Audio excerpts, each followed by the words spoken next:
Hello everyone, welcome back to my channel. Today I want to discuss about future continuous tense. Future continuous tense के बारे में अगर मैं पढ़ा ही रही हूँ तो सबसे पहले इसकी आइडेंटिफिकेशन पहचान समझ लीजिए, क्योंकि किसी भी सेंटेंस टेंस की पहचान अगर जान लेते हैं तो उसको पहचानना इजीली आ जाता है। ऐसे सेंटेंस जिनके वाक्यों के अंत में रहा होगा, रही होगी, रहे होंगे आदि शब्द आते हैं फ्यूचर कंटिन्यूअस टेंस कहलाते हैं, तथा वाक्यों को पढ़कर ये पता चलता है कार्य भविष्य में जारी होगा लेकिन पूरा नहीं होगा। आई होप आप सभी को फ्यूचर कंटिन्यूअस टेंस की पहचान समझ में आया होगा। तो इस वीडियो में मैं फ्यूचर कंटिन्यूअस टेंस की सिंपल सेंटेंस के बारे में बताऊंगी। सिंपल सेंटेंस को हिंदी में क्या कहते हैं? साधारण वाक्य। ऐसे सेंटेंस जो साधारण सिंपल होते हैं क्या कहलाते हैं? सिंपल सेंटेंस, साधारण वाक्य। तो सबसे पहले इसका अगर सिंपल सेंटेंस ही पढ़ रहे हैं फ्यूचर कंटिन्यूअस टेंस की, तो इसका हम स्ट्रक्चर समझ लेते हैं। स्ट्रक्चर क्या होता है? Subject plus helping verb plus be plus verb का आईएनजी फॉर्म प्लस ऑब्जेक्ट।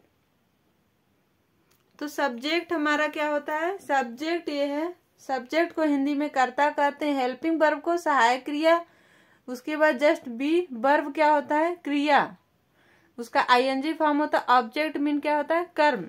तो हेल्पिंग वर्ब क्या होता है फ्यूचर कंटिन्यूअस टेंस में? हेल्पिंग वर्ब क्या यूज होता है? विल या शैल। विल भी इसके साथ, विल के साथ भी लगाते हैं, शैल के साथ विल भी, शैल भी फाइनली कर सकते हैं। तो इसको मैं एग्जाम्पल के थ्रू 1 बाय 1 करके बताऊंगी। फ्यूचर कंटिन्यूअस टेंस की पहचान, सिंपल सेंटेंस भी बता दी हूँ, स्ट्रक्चर भी बता दी हूँ।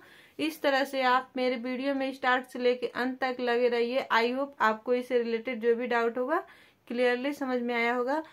सीमा खाना पका रही होगी, Seema will be cooking food. Seema क्या हमारा? सब्जेक्ट, विल क्या है? हेल्पिंग वर्ब, हेल्पिंग वर्ब के जस्ट बाद भी विल बी, कुक वर्ब का first form I N G, cooking, food क्या है? ऑब्जेक्ट। तो हमारा फाइनल सेंटेंस क्या बना? Seema will be cooking food. Example number 2 क्या है? वे फुटबॉल खेल रहे होंगे, they will be playing football. They क्या है? सब्जेक्ट, विल हेल्पिंग वर्ब के जस्ट बाद भी, प्ले हमारा क्या है? वर्ब का फर्स्ट फॉर्म आईएनजी फॉर्म क्या रहेगा? प्लेइंग, फुटबॉल क्या है? ऑब्जेक्ट। अगर पूछ दे वे क्या खेल रहे होंगे, फुटबॉल को हटा दिया जाए तो हमारा फुटबॉल ही क्या है? ऑब्जेक्ट है, यानी वे क्या खेल रहे होंगे? फुटबॉल खेल रहे होंगे, they will be playing football. Example number 3, वह पढ़ रही होगी, she will be studying. She's क्या है? सब्जेक्ट, विल हेल्पिंग वर्ब के जस्ट बाद भी, स्टडी वर्ब है, स्टडिंग वर्ब का ING form, she will be studying object है तो लगाएंगे, नहीं तो कोई बात नहीं। तो फाइनली हमारा क्या बना? वह पढ़ रही हुई, इसका English translation she will be studying. Example number 4, Rohan बाजार में सब्जी बेच रहा होगा, इसका English translation Rohan will be selling vegetable in the market. What is Rohan? Rohan is subject, subject के जस्ट बाद हमारा हेल्पिंग वर्ब लगता है, बार बार बता रही हूँ। हेल्पिंग वर्ब हमारा क्या होगा? Will be, sell ING form selling, vegetable यानी क्या बेच रहा होगा? वेजिटेबल।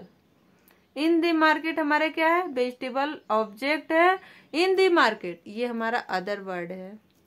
एग्जाम्पल नंबर 5, चपरासी घंटी बजा रहा होगा, यानी फ्यूचर में क्या बता रहा?